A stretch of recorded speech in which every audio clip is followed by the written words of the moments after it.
Last month, you spent 18% more than you planned to, and it wasn't because prices went up. It happened because someone quietly removed the brake from your financial brain. And you didn't even feel it happen. By the end of this video, you'll understand exactly how tap-to-pay technology is engineered to bypass your brain's natural spending defense system. And I'll hand you a 3-step protocol to reinstall that brake, so you stop bleeding cash every single month without even realizing it. But first, we need to talk about what actually happened in 2014. Think back to a decade ago. When you bought something, you had to physically open your wallet, pull out a card, hand it to a human being, wait for them to swipe it, and then sign your name on a screen or a paper receipt. That transaction took about 30 seconds, and inside those 30 seconds, something invisible was happening inside your skull. Your brain has two competing systems that activate whenever money leaves your hands. There's the fast, emotional, impulsive system that sees something shiny and says, "I want that now." And there's the slower, logical, deliberative system that does the math, checks the budget, and asks, "Can I actually afford this?" The impulsive system fires instantly. It's primal. It's the same dopamine loop that kept your ancestors grabbing berries before someone else did. But the logical system, it needs runway. It needs time to boot up. Studies from the field of neuroeconomics show that the average person's prefrontal cortex, the logical, calculating part of the brain, takes between 8 and 12 seconds to fully engage when making a financial decision. 8 to 12 seconds. That is the window. That is the moment where your brain's natural brake pedal gets installed, and every payment method that humans have ever created, until about 10 years ago, accidentally protected that window. Cash was the original high-friction payment. You physically counted bills. You handed them over. You watched them disappear. Behavioral economists at MIT ran a famous study where they auctioned off the same tickets to two groups. One group paid with cash, the other paid with plastic. Same product, same auction format. The credit card group bid up to 100% more than the cash group, double the spending, same people, same income. The only variable was the payment method. And here is the part that should make you uncomfortable.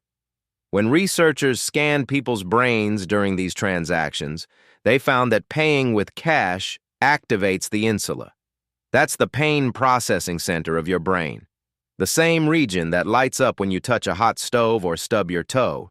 Your brain literally interprets handing over cash as a small physical injury. That pain signal is not a glitch. It is an evolutionary feature. It is your built-in spending brake. Now watch what happened when we moved to contactless. A contactless tap-to-pay transaction takes about 0.5 seconds, half a second. Your card or phone touches the terminal, and the money is gone before your prefrontal cortex even gets the notification that a decision is being made. No 8 to 12 second window, no insula activation, no pain, no break. Multiple behavioral economic studies, including a major analysis from the Bank of England, have confirmed that contactless payment increases average transaction spending by roughly 18% compared to cash. If you spend $3,000 a month on discretionary and household expenses combined, contactless technology is silently adding $540 to that total. That is $6,480 per year that you cannot account for.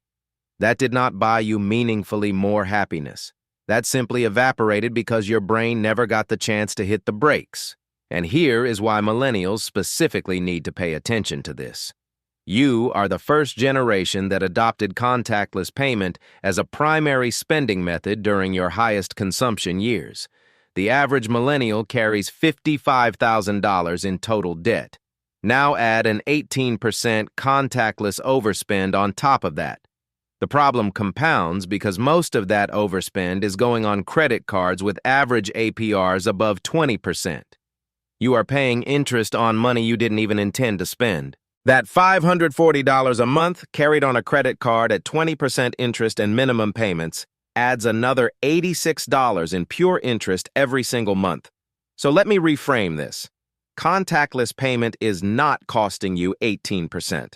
When you factor in credit card interest on the overspend, it is costing you closer to 21% of your monthly budget, silently, invisibly, 1/2 second tap at a time, now. Here is how we fix it.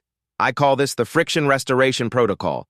3 steps, all free, all backed by behavioral science. Step 1, the 72-hour rule. For any non-essential purchase above $50, you must wait 72 hours before completing the transaction. Not 24, not overnight, 72 hours, 3 full days. Online, this means items sit in your cart for 3 days. In-store, this means you walk out without buying and come back on day 4 if you still want it. Here is why 72 hours specifically. Research from the Journal of Consumer Research found that purchase impulse decays significantly within 48 hours, but the logical evaluation of whether you can afford something and whether you actually need it requires the full 72 to complete. By day 3, roughly 65% of purchases are abandoned by choice.